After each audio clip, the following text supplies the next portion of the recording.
This is great information, and thank you for sharing these data points with us. You definitely see a large uptick in notice of defaults since even pre-pandemic. So I do understand what you're saying here. Yeah, another way to look at it, hey, it's not just making up for 2020 and 2021. When you have that dip and then the increase, you can see 2015 through 2019, those numbers are pretty similar to 2022 through 2024. So we're not just returning to normal and making up for lost time. We're beyond that. Definitely trendworthy. And again, any investor who's going to say they're an investor needs to be using foreclosure.com to be tracking this stuff.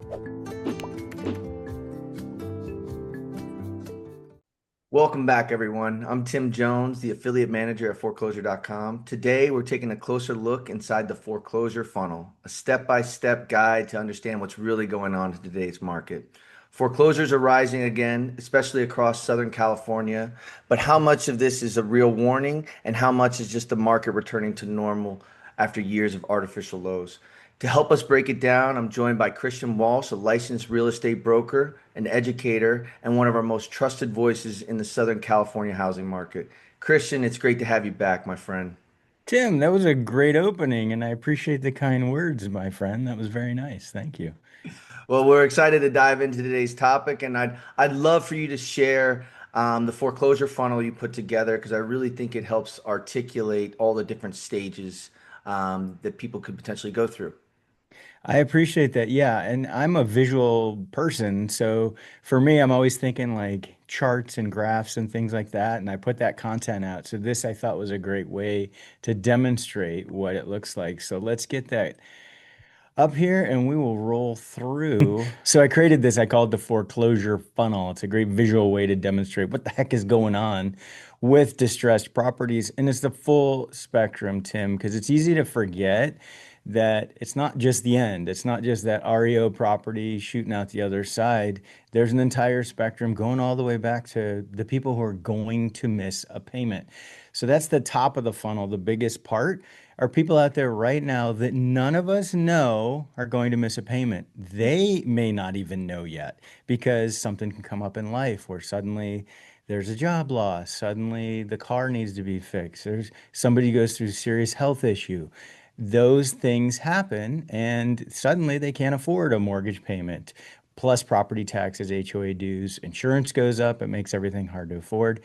So there's a big group out there that's going to miss a payment. No easy way. Again, may not even know. No easy way to track those numbers. Then we get into the next group, and that's the obvious group is the ones who've missed a payment. And that's what starts the entire foreclosure process. In the state of California, we are a non-judicial foreclosure state, so you don't have to go in front of a judge. It takes 120 days after payments missed for notice of default to be filed. Then 90 days later, the notice of trustee sale can be filed. And then 21 days later, we can actually have the sale. That's in the fastest world. But typically, and nationally, you'll see it too, it takes around 600 to 900 days to execute this process. So it's a slow process. So once a payment's missed, then the ball starts rolling, the clock starts ticking, and that's when we can get into the notice of default. The missed payment, so in California right now, about 2% of mortgages have missed a payment. Wow. And again, no easy way to know this group. Can't necessarily look at foreclosure.com and track this. One way to use foreclosure.com for this would be to look at people who have a bankruptcy filed, because they'd fall into this group potentially, because you guys have that data. And then maybe it's been a while and their property tax payments are behind, so there's a tax sale. And again, you guys have that data. So that's possible way to track the missed payment group. But the notice of default group, that next level, that's where it's finally public knowledge in the state of California that somebody's not paying their mortgage. And that's where I get my foreclosure.com email. In fact, not only am I a paid subscriber, but I still have like your free notify me thing going for my zip code. So I still get the free notice in addition to the paid notice as well. Oh, nice. So Yeah, the alerts. yeah, it's handy and it reminds you it's like, hey, these can happen at any point in time and The properties, you guys are tracking all the property types. So it could be a condo, it could be a gas station, an office building. Like it's all the data's there. It's very helpful too. A lot of people don't realize once you have a paid membership, you can really break down that search criteria and saved very detailed searches, So if you're looking in a specific zip code for a specific listing or property type, a specific price point, bed and bath, all of that information can be put into an alert, and then you can, if there's nothing in your area at that time, we can at least alert you when something does hit the database. So thank you. No, that's where you can then put an action plan into place, whatever your action plan may be.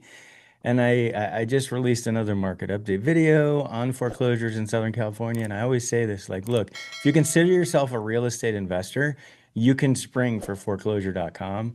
But at the end of the day, even if you're too cheap for that, I just talked about this in my video, sign up for the darn free zip code awareness email that you guys send out. But yeah, it's a powerful tool to be able to figure out exactly what you want to track. And as soon as that notice of default's filed, you're going to get a ping from foreclosure.com. Then your next ping will be when it goes to the notice of trustee sale.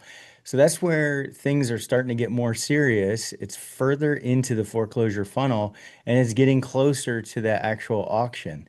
Again, still could be 600 days out, but we're seeing more properties and I have statistics we can run through those later if you want, Tim, but basically we saw an increase in the notice of defaults. Those were going up.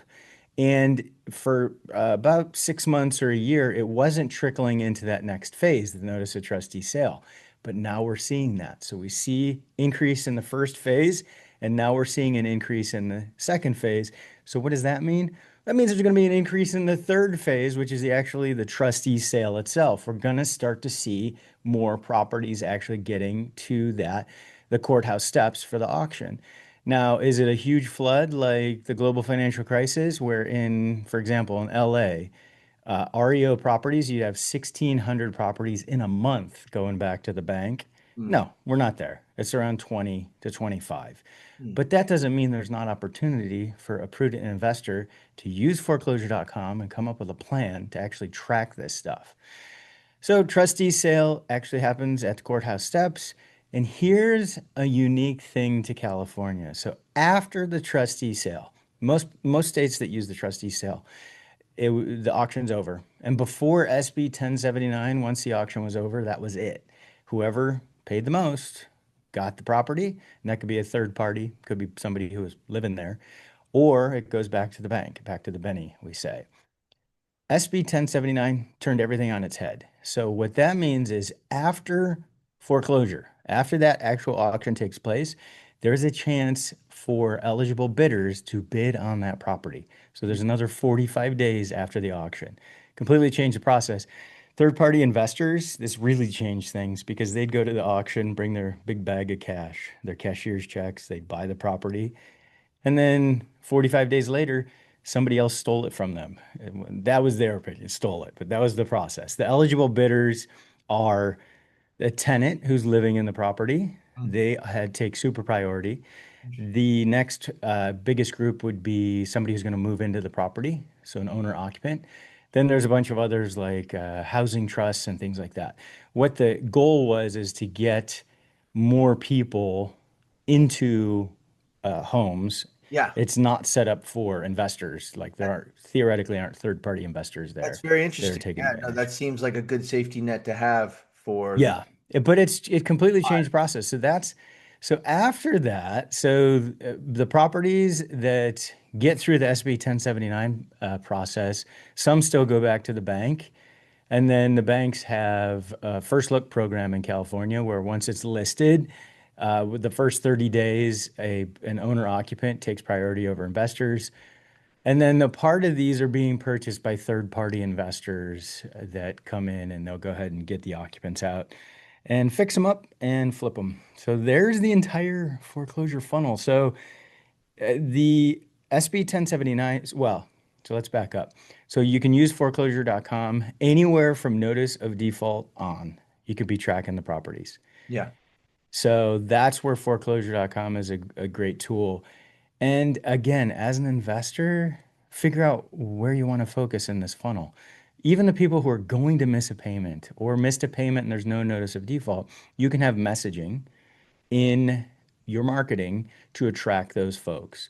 And then obviously, once there's public awareness through the notice of default, notice trustee sale, et cetera, then you can have different messaging. Those people are easier to target. So, anyway, there's a Yeah, no, foreclosure that makes funnel. perfect sense. Reaching out with them with the potential solution before they get into, the later in the stage or That's it. deep. That's it. At the end of the day, you want it to be a win-win so you can help them out. Here's the big difference too, Tim. Global financial crisis, you remember there was no equity anywhere. Nobody had equity. So that's why we had so many properties going all the way through this entire process to becoming bank owned.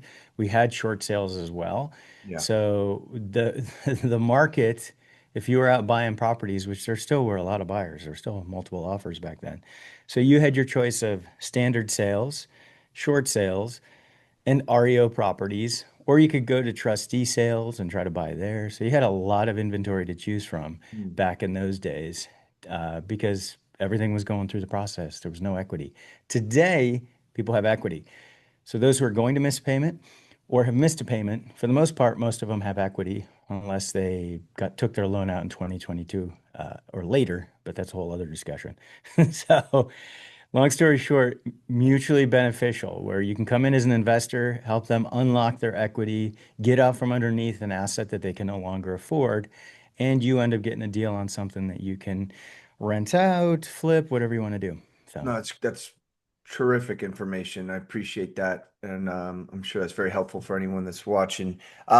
I know you got some updated September numbers. You think you can run by some of yeah. the Southern California data just so we can kind of see, as a visual learner myself, I'd love to see what's really going on down there. All right, so Tim, you're a visual learner like me. This is what I go through in my Southern California market updates for the general housing market and the foreclosure market, starting with notices of default, like we've discussed. That's the first stage in the state of California. Then it moves to the trustee sale. Then it moves to the actual sale itself. So, just looking at this high level, what do you see, Tim? Knowing that on the right side of the screen is 2025, we see what? A huge increase, Yeah, right? big increase, especially since, the lows in 2020, Yeah. 2021, really. Good eye, good eye. So I've got it broken down by the different Southern California counties. LA is the biggest, so that's why we just use that number at the top for reference. But exactly. So 2020 and 2021, what happened? Well, we had the forbearance programs for mortgages and a foreclosure moratorium. So between the two of those, we didn't have as many properties getting a notice of default. There still were notice of default filed, but just not as many. Other important thing to see here, well, look at 2015, 16, pre-pandemic, any given market, we are going to have foreclosures. There's always people, no matter what's going on with the economy, people are going into the foreclosure process. Now, this gives us some perspective. We bring in a global financial crisis here, like 2011. Notices of default were higher then than they are now. Now, what's interesting, so 2011, we're kind of capped on how far we can go back and what years we can pull. So I just have continued to use 2011 for reference. At this point in time, in the global financial crisis in the market, actually, we didn't have as many notices of default filed. Banks were working harder to do short sales and deed in lieu of foreclosure, where people would just send in their deed literally. So it was a different time. So notices of default had actually slowed down. Next phase, notice of trustee sale. We can see here. So this is the second phase. So first phase, we saw an increase in 2025. Now we're seeing an increase in 2025 for the second phase of the foreclosure process. So you can see there's an increase. There's only one county that had a decrease, and sometimes these numbers are off slightly. Again, 2020, 2021, we have a drop in the properties that were going through the notice of trustee sale. 2015, so look at the high level. We had more notices of trustee sale going out in 2015 than we have in 2025. So even though 2012, spring of 2012, is when the market turned and we started to come out of the global financial crisis in the real estate world, it still took a while to work through the extreme numbers of properties that we had Yeah. that were upside down. And you can see, so while I said we didn't have as many notices of default filed, we still had a lot of notices of trustee sale filed in 2011. So that definitely gives you perspective. Yeah. Moving into the last phase, real estate owned. So these are the properties that actually go back to the bank. And we're looking back to 2020. That dip that we see into 2021, that's a direct result of the foreclosure moratorium. It's gone up. We can see LA got up to 25 and then it dipped for this year. So this is year over year numbers. Hmm. These aren't huge numbers. No. Here's more normal numbers in pre-pandemic years. So there's still, you could say anywhere from 50 to 100 properties that go back to the bank in a normal year. Now, bear in mind, not every property goes back to the bank. Not every property that gets a notice of default makes it all the way through to this.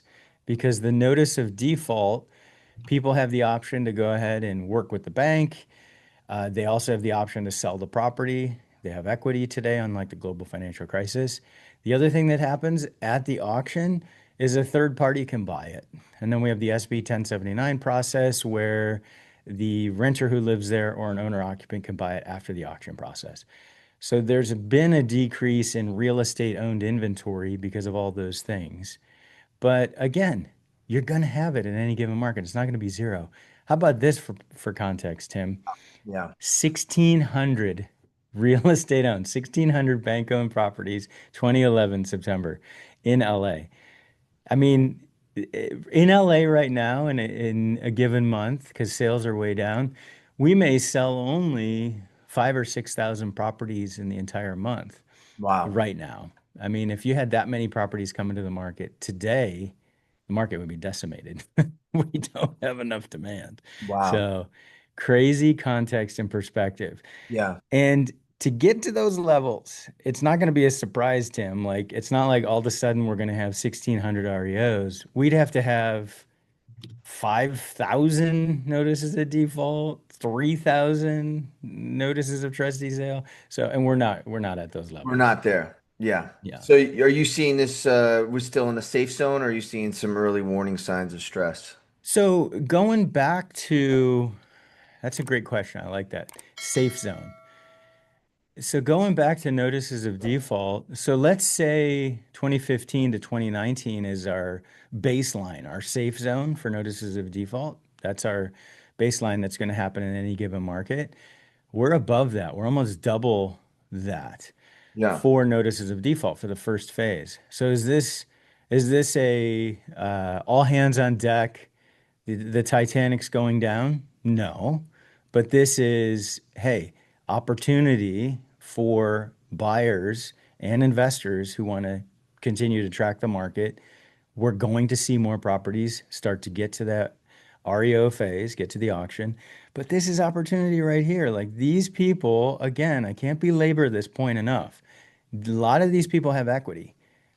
Now, against that, we have right now half of the loans that are non-current are FHA loans. In the majority of those FHA loans that are non-current, unfortunately, were issued 2022 or later. So those folks don't have equity. So there still is a group in here that doesn't have equity, but they're not upside down hundreds of thousands of dollars. They could still sell if they needed to. And this is where the opportunity is today. Back in the global financial crisis, it was basically go to trustee sale. You could get some smoking deals on short sales, but now you got to go after these folks that are behind on payments and figure out a solution that will be mutually beneficial. No, this is great information, and thank you for sharing these data points with us. You definitely see a large uptick in notice of defaults since even pre-pandemic. So I do understand what you're saying here. Yeah, and another way to look at it, hey, it's not just making up for 2020 and 2021. When you have that dip and then the increase, you can see 2015 through 2019, those numbers are pretty similar to 2022 through 2024. Mm. So we're not just returning to normal and making up for lost time. We're beyond that. So this Yeah. is definitely trend worthy. And again, any investor who's going to say they're an investor needs to be using foreclosure.com to be tracking this stuff. So this is a really interesting point. FHA loans seem to be hit the hardest right now. What do you think behind that? So FHA loans, what's tougher for an FHA buyer? It's a great program. Don't get me wrong. It's not insolvent. We're nowhere near insolvency. There's plenty of funds in there to keep things rolling. And it's a great program. The FHA loan is going to be a low down payment loan, 3.5%, get you in the door, and you can have a higher debt to income ratio. So, in other words, add up all your debt, your car payment, the house payment for the house that you're applying for, and any credit card debt. In certain cases, you can go up to a 50% debt to income ratio. What that does is it opens the door for folks who don't fit into the 20% down, easy check mark, GSE type loan. This is a special program. So, unfortunately, what happens when you're putting that low down payment down, you don't have any cushion in the event that you want to build equity and need to sell the property. Then the other side of it, that debt to income ratio, when you have life happen, and the car breaks down, somebody gets very sick.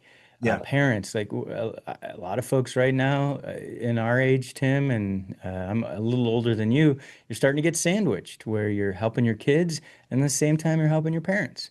I know you've been helping your dad. You're a good son. So, but when life happens and the debt to income ratio is high, there isn't much wiggle room to make the payments. So that's part of what we're seeing with FHA loans. And it's hard to paint a broad brush, but that's definitely what's driving it. We've seen costs go up, insurance is going up. Um, that doesn't help. Yeah. So we're seeing half of the folks who are missing payments right now on their mortgages are FHA loans. And again, the majority of those have been issued since 2022, which means they don't have much in the way of equity, if any.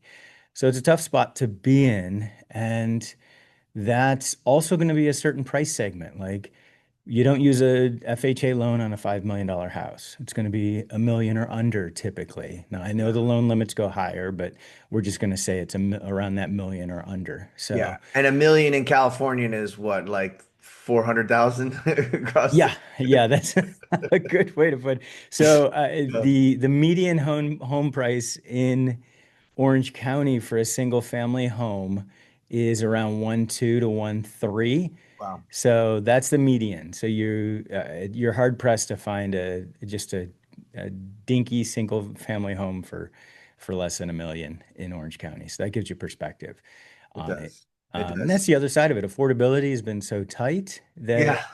those FHA loans, people have really been stretching to get Yeah. into a home. No, that makes perfect. I mean, and affordability pressures all across the country, but I think with low income homeowners in Southern California, the pressure is even a little bit more. Just And there's one more layer to it, Tim. That is the mortgage forbearance programs that Mm, were out there that were set up during COVID. The VA loan programs had special protections.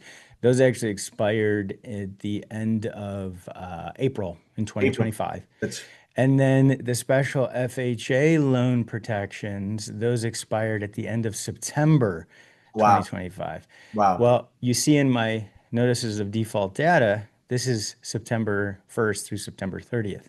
So this 2025 data right here does not include the fallout yet Wow. of those FHA programs ending. So that's why it's important. Track the rest of Yeah. Q4 2025 and then Q1 2026.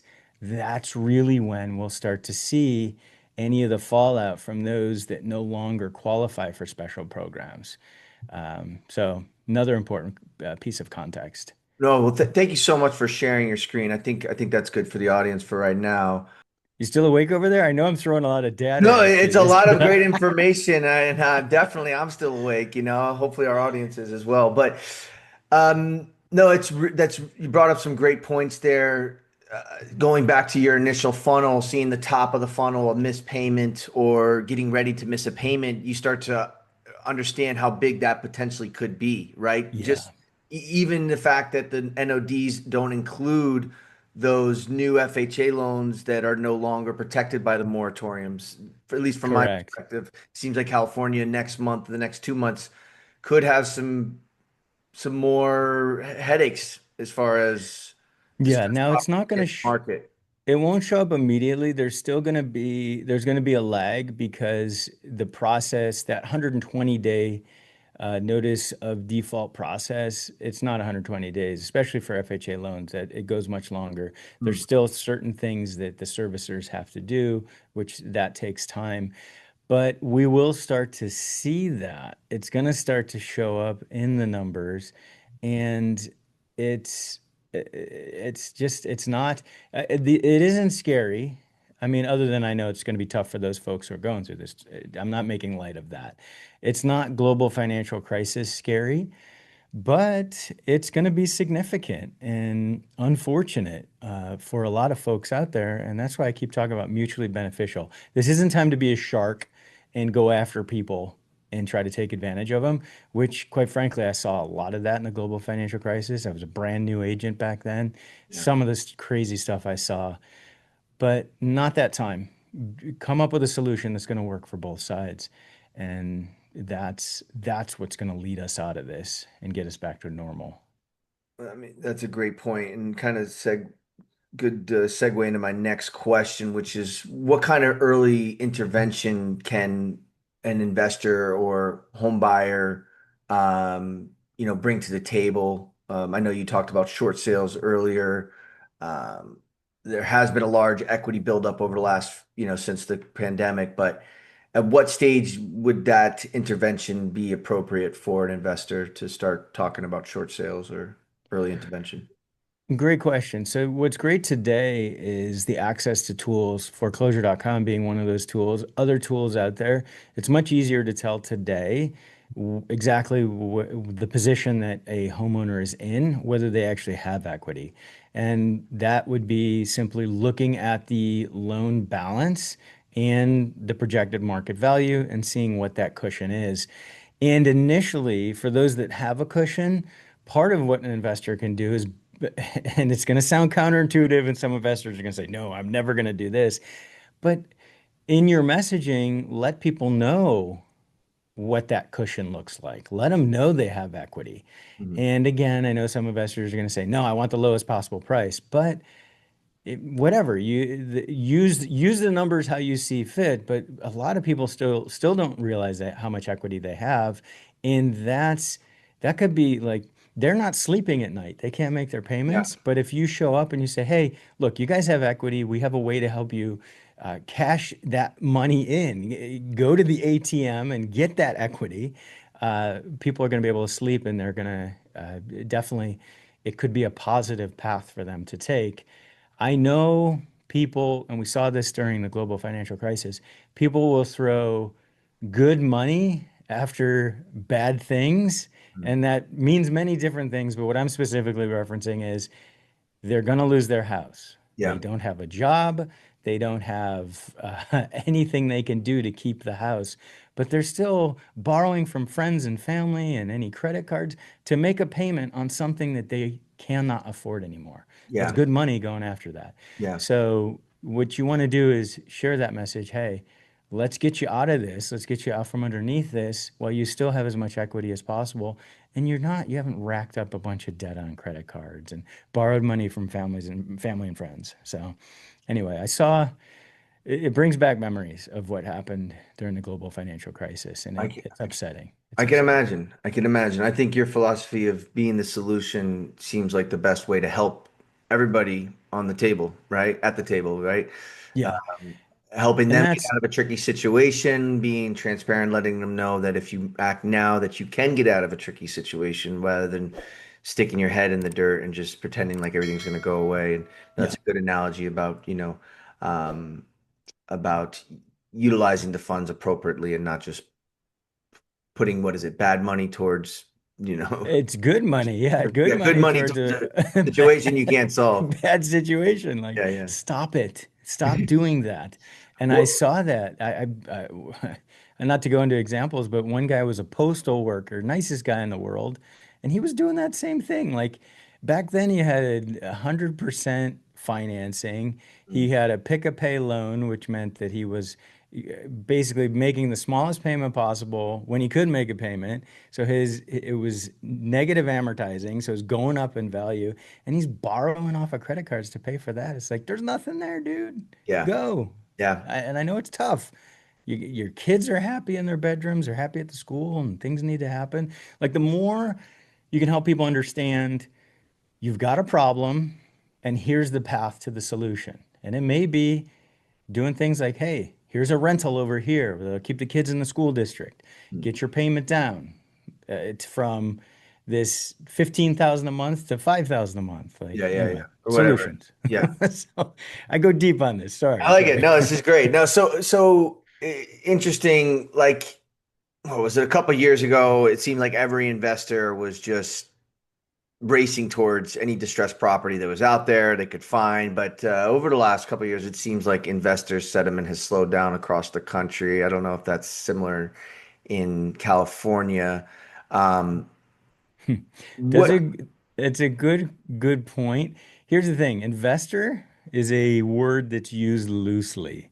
Okay. And so as a listing agent, because I sell my subspecialty is tenant occupied properties, and I sell a lot of tenant occupied properties that have been inherited by family members, and they need a ton of work. Rents are super low, very difficult to sell. These are not easy things to sell, but it's what I do. Going back to solutions. So, what do I look for as a listing agent? And there's a point to this. I look for, as a listing agent, I want to find either the person who understands fully the problem, knows how to deal with renters, knows how to deal with all the issues there, and can put an accurate number on it. Or I'd like to find the investor who doesn't know what the heck they're doing. I'm not going to represent them. I will not double in the property. They need to be represented by someone else. But I want the investor who doesn't know what they're doing because come in and pay the most for a property. So I Wow. know, a little cynical, but Hey, that's this is a the business. point being. So professional investors, people who really understand, a lot of them are like, I don't get this market. Like what people are paying for properties, well, it's because the rookies come in and bid it up. So until I think that flex in the market is a mixture of professional investors saying, okay, this is a little crazy. I'm going to slow down. And then you got to get to the point where the rookie investors have all lost their money and they start to slow down. So again, I know that's a cynical outlook. I No, no, apologize it's for that. interesting. No, so what signals do you see in the market, or what signals could be in the market that kind of let seasoned or new investors say now is the time to pounce, right? Does Yeah, that I make think that your seasoned investors, once they see days on market start to go up, that's when they say, okay, now's the time to go out and write offers. So Hmm. days on market, that shows that things are slowing. And we've been seeing that. Seasonally, days on market increase as we get later in the year. But in addition to that, and there's an extra layer because interest rates have been as high as long as they have, prices have gone up. So days on market are increasing. So buyers are getting deals, and it's not just investors, but it's actually people out there writing offers. Um, so yeah, I think there's that signal in the market. And then if you can't time the market ever, but if you want to attempt to time it, you write offers when days on market has gone up and interest rates are high, and it looks like there's a possibility that interest rates may drop. Don't wait until interest rates have dropped. You can actually float your rate down in many cases in escrow. Hmm. So even the 30-day escrow process, you can get your mortgage rate to drop.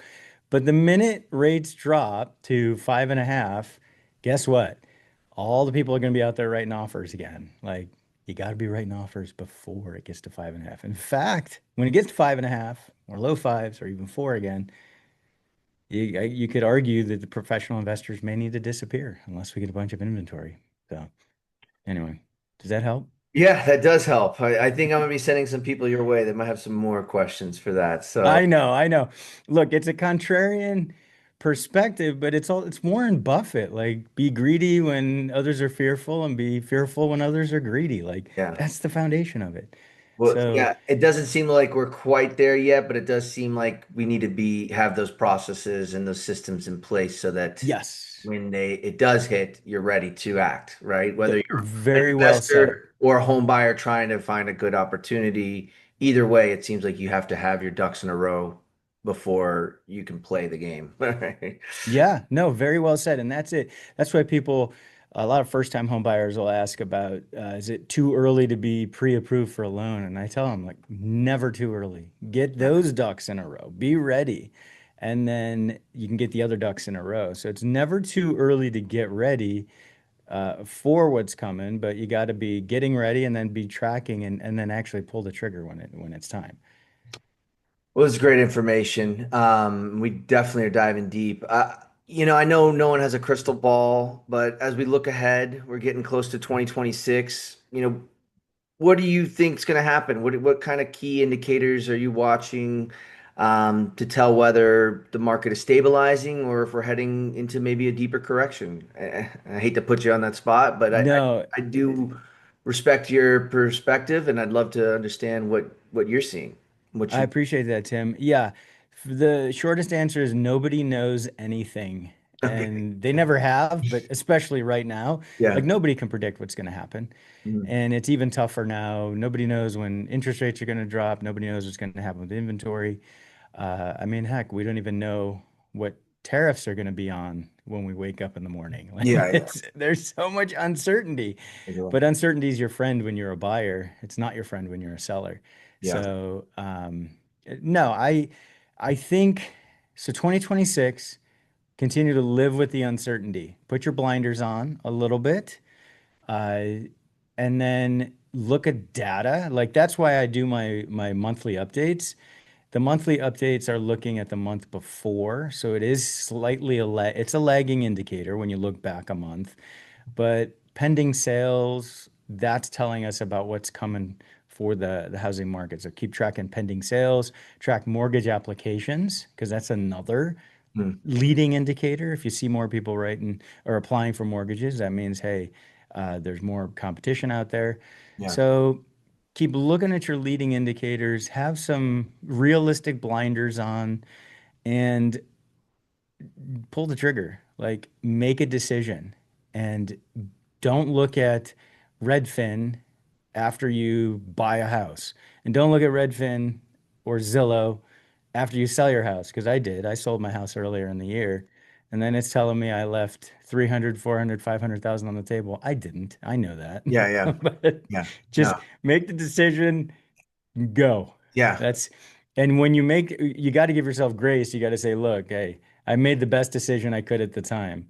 So in 10 years, you're either a genius or an idiot. Give yourself grace for that person 10 years Yeah, ago. yeah. No, don't look right away and think, yeah, no, Yeah. that's some great advice. I'm sure a lot of people are married to looking at their Zillow Zest, Oh, and d- I, don't do I it. I get it, you It's know? not right. It's not right. It's either too high or too low. So you just ignore it. But yeah, that's so 2026 prediction is it's just going to be a whole lot more uncertainty. And there's always opportunity in uncertainty Hmm. because the same uncertainty that you're swirling around in, other sellers are swirling in that, and other buyers are swirling in that. So you got to be the person who's going to figure out a way to swim to the top, look around, make a decision, and go. Just keep swimming. That's it. That's it. That's it. Dory said it best.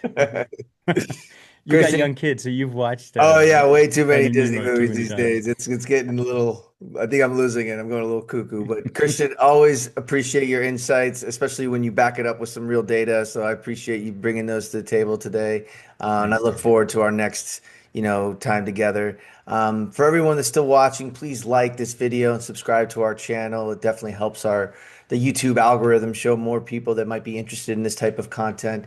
If you want to explore foreclosure listings in your area, don't forget to sign up for our free foreclosure alerts at foreclosure.com. That way you can get, the notice of defaults or REO properties or all the different listing types. You can also do your zip code, your county, your city. So wherever you're interested in looking at, it's a pretty easy process. It takes less than 10 seconds to get it done. So until next time, I'm Tim Jones, and thanks for tuning in. Have a good one.